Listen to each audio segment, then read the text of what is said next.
I've just come in from the garden and my fingers are absolutely frozen, but I've still got my mind tuned to noticing plants and things. And I've realised just how many plants I've got around the house, so how much is still going on.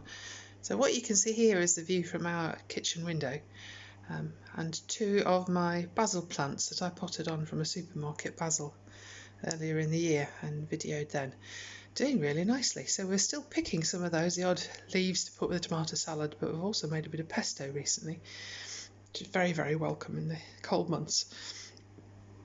Coming a little bit closer, I can actually see that they are getting a bit dry. I'm going to water them this morning.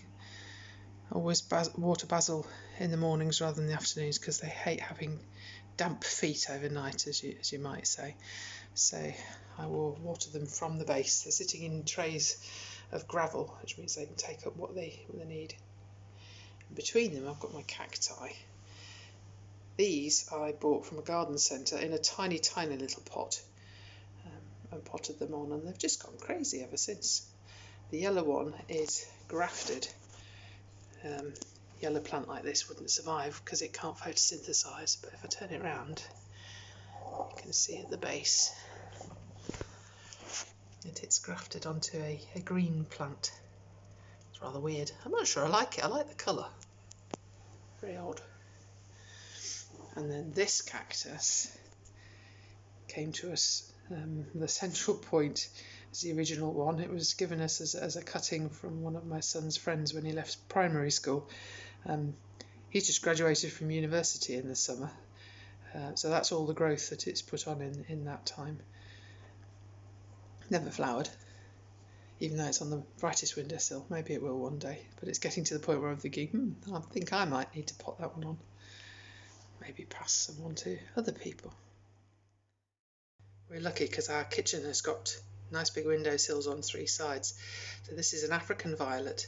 This is another special plant. A lot of my plants have meanings and memories, but it was one that came from the table at the meal after the funeral of a friend who died from breast cancer a few years back. So every time it comes into bloom, it's a reminder of all the good things that she did in life, and the positive memories that are still with us. On this windowsill, behind the washing up, I have my aloe vera plant. Whenever that fills the pot too much, I just tip it out, split it up, pot some on, and it goes off again. But it's really good for burns. So if you snap a little bit of the leaf off, you can see. Bring my fingers up in front of the camera. I don't know if I'm going to be able to do this, but inside is this clear liquid. And if you rub that on your burns, it's a sort of gel.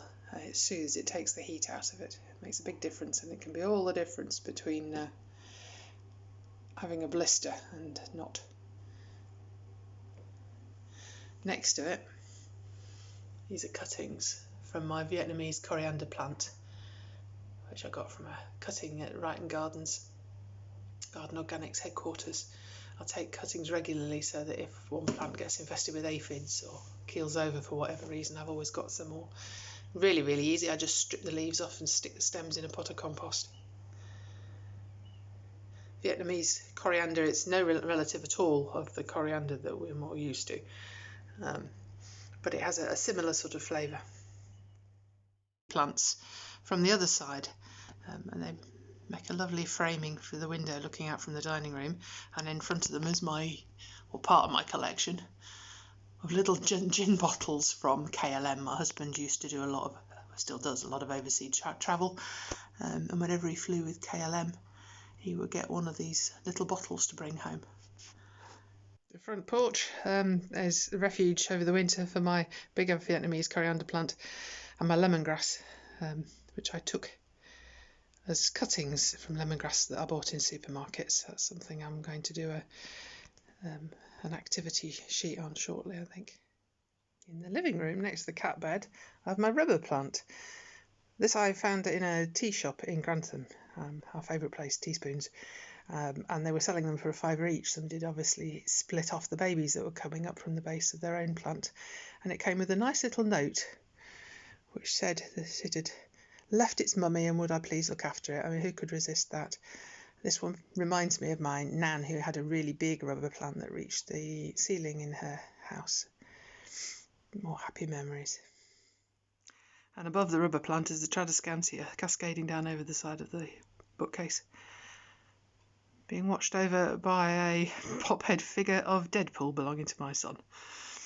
I'm upstairs now, and this plant, which has really taken off over the last few weeks, is a cardamom. This is another plant that was a gift from a friend at Garden Organic, Sally Cunningham, and it's another one which I split periodically, so I've now got several in pots around the house, but this was one that's probably doing best.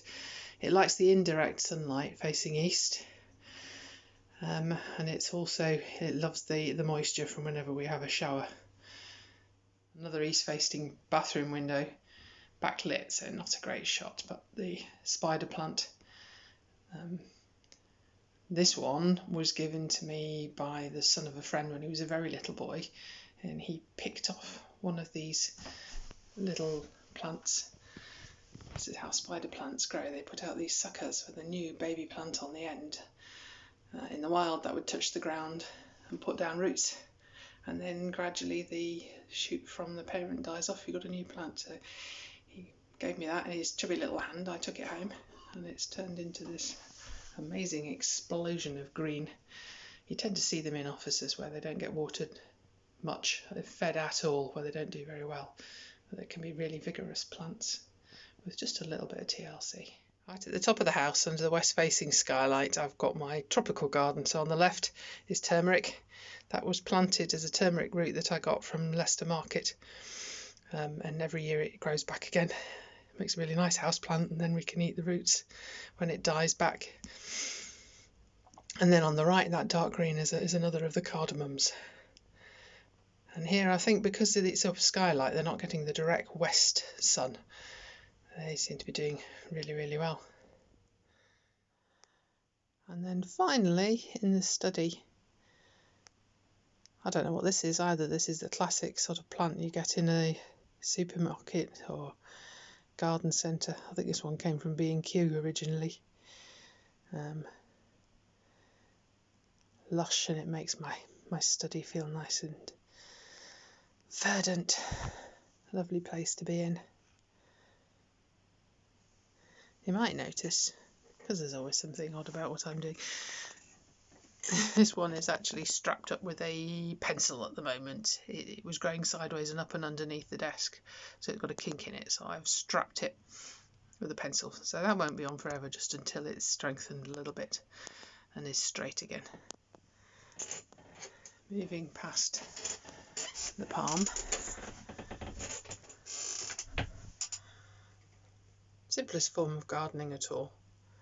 This is a terrarium, which is a sealed glass bottle with a cork stopper, which was planted up when I bought it. And it's a sealed ecosystem, so it never needs watering because the water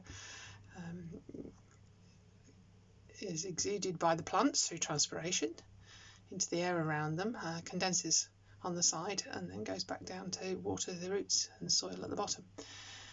And as the plant's leaves die back, you see a little bit of yellowing at the top, they will compost down. And so all the nutrients are retained within this sealed system as well. So I've had this nearly 2 years now, and I've never done anything to it at all. I've just left it in the corner.